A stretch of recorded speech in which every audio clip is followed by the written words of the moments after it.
Ancien espion russe, habitué des plateaux de télévision où il vilipende avec véhémence Vladimir Poutine, son ex-collègue Sergueï Girnov est notre invité. Bonsoir. Bonsoir Estelle. Vous nous racontez l'ombre des légendes dans votre dernier livre. Alors vous nous en offrez la primeur, si j'ose dire, puisqu'il sort le 5 juin et il est édité chez Istia et compagnie. Alors il y a 15 histoires d'espionnage. Certaines sont très connues, les beepers du Mossad, l'affaire du Rainbow Warrior, Farewell, d'autres moins. Donc nous allons feuilleter ensemble cet ouvrage. Mais déjà, l'actualité, vous la suivez avec beaucoup d'attention. Les pourparlers avec l'Ukraine doivent reprendre lundi à Istanbul. Le porte-parole du Kremlin, Dmitri Peskov, assure que la délégation est prête. Kiev n'a pas encore répondu, n'a pas confirmé sa participation. Ils ont raison d'être méfiants, les Ukrainiens? Alors, ils ont raison d'être méfiants parce qu'en fait, ces pourparlers ne servent absolument à rien, franchement, de mon point de vue, parce que c'est juste la façon russe de provoquer Kiev, parce que Poutine voulait leur imposer en quelque sorte la continuité des soi-disant pourparlers de mois de mars 2022, où l'Ukraine soi-disant aurait déjà signé sa reddition, et il y a seulement le méchant Boris Johnson qui les aurait empêchés de le faire. Et donc, en fait, c'était une provocation de leur part. Et en plus, vous vous souvenez, la dernière fois, Trump a voulu que les deux pays obtiennent d'abord un cessez-le-feu 30 jours sans condition. Les Ukrainiens ont signé ça le 11 mars, les Russes pas. Trump n'a pas réussi à imposer ça aux Russes. Et maintenant, il y a le mémorandum qui est revenu. Donc là, l'Ukraine aussi a rendu sa copie. Et la Russie, soi-disant, a rédigé sa copie, ne veut pas la rendre. Alors Vladimir Poutine, que vous avez côtoyé, vous le racontez dans votre livre, vous le qualifiez de petit tchéquiste provincial. Il a quand même réussi, votre ancien collègue, non seulement président, mais là on a l'impression que tout le monde attend sa décision, même Donald Trump, et qu'il fait patienter tout le monde. C'est vrai. Il a raté sa première la partie de sa vie. Il a réussi la deuxième partie de sa vie, tout en sachant qu'il est arrivé au pouvoir. Vous savez, il reproche par exemple la illégitimité au président Zelensky. Poutine est venu au pouvoir par un coup d'État. C'était la fille de président Yeltsin qui a organisé un coup d'État au Kremlin pour mettre Poutine au pouvoir en 1999-2000. Poutine a modifié la Constitution 2 fois. Donc en fait, il est complètement légitime. Ça fait 25 ans qu'il est au pouvoir. Mais c'est vrai qu'il s'est installé un peu trop bien, même dans ce pouvoir. Donc, et puis, il faut bien le dire que face à Poutine, en fait, Poutine joue un bandit. Et le monde occidental qui est civilisé n'ose pas, en fait, jouer les bandits avec quelqu'un qui est un bandit. Et il y a ce retour de flamme donc avec Donald Trump. Nous sommes le 19 mai. On va écouter le président américain. Voulez-vous que je vous raconte ma journée? Ma petite conversation avec un gentil monsieur qui s'appelle Vladimir Poutine. Nous avons eu une bonne discussion. Et je pense que des progrès ont été accomplis. 5000 jeunes soldats sont tués chaque semaine en moyenne. Puis il a affiché sa frustration, Donald Trump. Alors vous revenez sur cette rencontre emblématique entre les deux hommes, c'était en 2018 à Helsinki. Et vous revenez aussi dans votre livre, L'ombre des légendes, sur cette hypothèse, Donald Trump, un espion russe. C'est un ancien officier du KGB qui l'a affirmé en janvier 2025. Vous y croyez, vous ? Il y a des choses, bien évidemment, je n'ai pas vu le dossier. Moussaïev, qui est un ancien collègue du KGB et qui après est une personne quand même très sérieuse. Ça veut dire c'est quelqu'un qui a dirigé l'agence de la sécurité nationale du Kazakhstan, qui a dirigé aussi le service de protection du président du Kazakhstan. Ça veut dire c'est pas un farfelu de Uberlu de YouTube qui nous amène ça. Mais là, et on voit, ce sont des photographies de 1987. Ouais. C'est là que Donald Trump aurait été approché par le KGB. Donc pour vous, c'est plausible.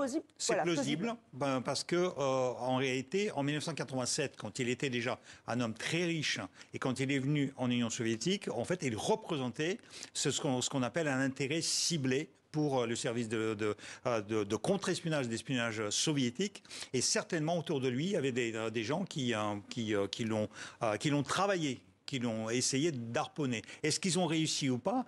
Nous ne le savons pas. En revanche, ce que nous savons, c'est que Donald Trump actuel se comporterait comme s'il était un agent Krasnov.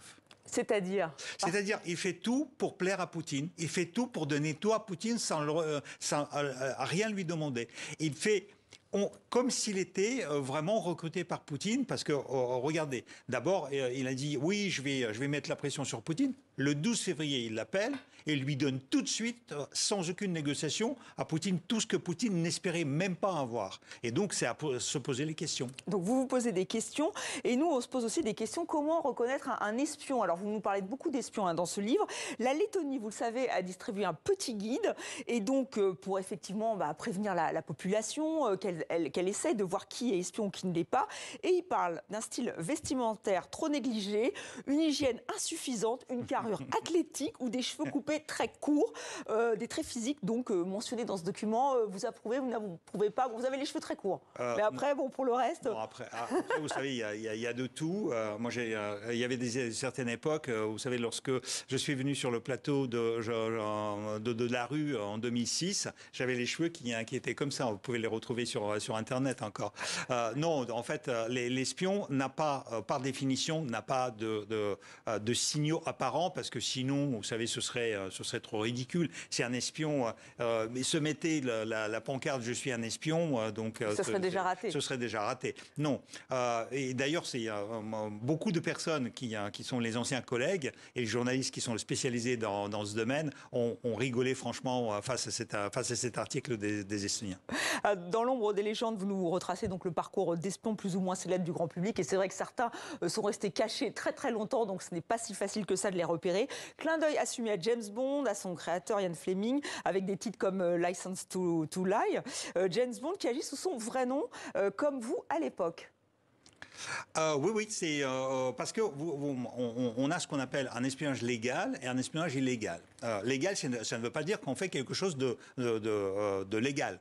C'est juste, on n'utilise pas les noms inventés, on n'utilise pas les légendes, on travaille sous la couverture. Ça veut dire, on vient tel qu'on est, avec notre propre nom, mais en fait, on se fait couvrir par un emploi qui est un emploi normal, diplomate, commercial, journaliste, écrivain. Moi, j'étais journaliste à l'époque, mais après... J'avais le statut d'illégal, ça veut dire que je n'étais pas rattaché à l'ambassade, ni à l'antenne du KGB à l'ambassade. J'étais seul sur le terrain et je rendais compte directement à Moscou sans passer par l'antenne locale. C'est ça qui est intéressant. Et d'ailleurs, dans mon livre, dans les échanges qui sont effectués en 2010 et en 2024, je raconte quelques cas qui sont, par exemple, Anna Koushenko, oui. Qui a juste s'est mariée à un Britannique, et donc elle a obtenu la nationalité britannique. Elle a pris son nom et elle a utilisé son nom comme couverture après d'une illégale. Anna Chapman. En fait, je n'aime pas qu'on l'appelle Anna Chapman parce que son mari est malheureusement mort. Il a divorcé de cette femme abominable et en fait, elle fait encore mal à son mari. Donc c'est Anna Koushenko. Elle ne s'appelle pas Chapman. Chapman l'a divorcée et l'a répudiée. Mais c'est comme ça qu'on l'a découverte. Alors, vous nous expliquez aussi dans votre livre que le KGB n'utilisait pas beaucoup de femmes, une sorte de misogynie. Bon là, Anna Shevchenko n'est pas du tout le bon exemple, mais c'est ce que vous nous dites. Le KGB n'aimait pas les espionnes. Disons que ce que j'ai constaté, parce que quand je suis rentré en 1984 à l'école du KGB, d'ailleurs la même année que ce certain Vladimir Poutine, la même école, on était 320 hommes. Il n'y avait aucune femme.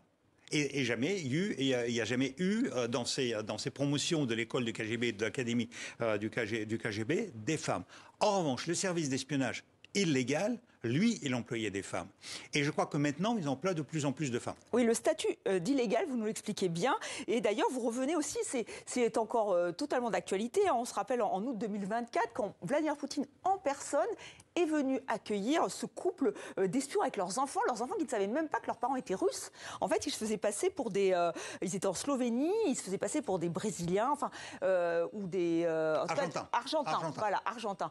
Donc ça, c'est la preuve que ça existe. Est-ce que ça existe encore beaucoup? Est-ce que vous le savez? Ça existe encore beaucoup. Ça existe de plus en plus d'ailleurs parce qu'en fait récemment, on a découvert que par exemple au Brésil, c'est pour ça d'ailleurs qu'on se mêle un peu les pinceaux, au Brésil, il y a eu 9 personnes, 9 cas qui étaient les illégaux de Russie, qui étaient détectés parce que maintenant on a appris comment détecter les illégaux. Avant, c'était quasiment impossible, sauf si un illégal commet une faute ou est dénoncé ou trahi. Parce qu'un illégal, en fait, c'est fait pour passer sous les radars. Vous passez pour un local ou pour un étranger amical. Et donc, normalement, le service de contre-espionnage ne peut pas vous détecter. Donc voilà, vous aurez plein d'histoires d'illégaux, comme on dit. Puis il n'y a pas que les Russes qui le font, évidemment. D'ailleurs, on va parler de cette histoire, cette histoire du Rainbow Warrior. Là, on remonte dans le temps. Pour vous, c'est pas une erreur ou un ratage total des services de renseignement français. Non, vous dites qu'en fait, ils ont été abandonnés par l'État. Vous êtes très sévère. Je suis très sévère parce que, vous savez, dans mon livre, je ne raconte pas les histoires, je les décrypte. Et donc, du coup, j'ai un décryptage de l'intérieur. Ça veut dire qu'avec les yeux d'un ancien espion. Et par exemple, en France, on disait que Rainbow Warrior, c'est un truc dégueulasse, où la DGSE était nulle, ils ont tout raté. On rappelle, ils ont dynamité un navire de Greenpeace. Il y a eu un mort. En Nouvelle-Zélande. Et donc, je raconte qu'en réalité, si je prends cyniquement le rôle d'un espion, en fait, c'est une opération réussie. Et une opération réussie avec très peu de ce qu'on appelle les dommages collatéraux. Une seule victime, et d'ailleurs je raconte que cette victime-là, presque, c'est par sa faute, malheureusement, qu'elle est morte, parce que ce pauvre journaliste, photographe portugais, s'il n'était pas allé chercher son matériel après la première explosion, il serait encore en vie parmi nous. Mais surtout, en fait, ces espions français ont été lâchés par la hiérarchie. François Mitterrand, en tant que président, n'a jamais voulu assumer son rôle, parce que c'est lui qui a donné l'ordre. C'est toujours le président qui donne l'ordre. Après, il a servi de fusible, de fusible Charles Niernu, le ministre de la Défense. Et en fait, le Premier ministre de l'époque, Laurent Fabius, on a des doutes d'où venaient des fuites, parce qu'il y avait une équipe qui n'était absolument même pas soupçonnée par le service de contre-espionnage local, l'équipe des mineurs, et en fait qui a été dénoncée par la partie française. C'était le fameux article du Monde d'Elie Plenel, le 17 septembre 1985, qui a donné les noms, et en fait ça ne se fait pas. Ça ne se fait pas, et vous le dites, vous êtes très critique. Vous faites aussi un top 10 des meilleures agences de renseignement, et pour vous, c'est le Mossad. Disons que les plus efficaces et qui ont le moins de remords en fait dans leur métier, c'est le Mossad. Mais ça c'est compréhensible aussi parce que l'Israël depuis sa création vit dans un environnement quasiment d'ennemis dont certains donnent le but de détruire l'État d'Israël. Vous prenez le Hamas ou le Hezbollah ou l'Iran et beaucoup d'autres pays maintenant de moins en moins, mais avant c'était quasiment tous les pays arabes qui voulaient faire disparaître l'Israël. Et donc, effectivement, on pourrait se dire que vous pouvez avoir peur pour votre vie, puisque vous êtes un espion, vous nous racontez des histoires d'espions et récentes, ou que vous êtes un agent double. Et vous nous expliquez qu'en fait, vous avez obtenu vos lettres de noblesse récemment, en mars 2025, puisque vous êtes reconnu comme un agent... Étranger par le Moscou. Ministère de la Justice russe, oui, tout à fait. Mon programme. Ça fait 25 ans que je vis en France, sous le statut de réfugié, bien évidemment. Bon, je parle beaucoup de la Russie. Et donc, en fait, vous savez c'est en quelque sorte, c'est une médaille que j'ai reçue du ministère de la Justice russe, parce que tout simplement, je donne beaucoup d'interviews aux Ukrainiens, et donc, je suis classé dans le top 10, en fait, des commentateurs russophones de l'Ukraine. Russophones de l'Ukraine, hein, je vous rappelle. Parler russe en Ukraine ne fait absolument pas quelque chose d'interdit malgré tout ce que la Russie raconte. Et donc le ministère de la Justice a dit, donc il nous nuit, donc on va le proclamer agent étranger. Et vous n'avez pas peur, très brièvement, Sergueï Girnov, pour votre vie? Je n'ai pas peur, mais je prends mes précautions. D'accord, merci d'être venu sur le plateau 64 minutes. Je rappelle le titre de votre livre, L'ombre des légendes. Je suis sûre que vous avez très envie de le lire, mais il faudra attendre le 5 juin. Merci encore d'avoir été avec nous, c'est très très bientôt.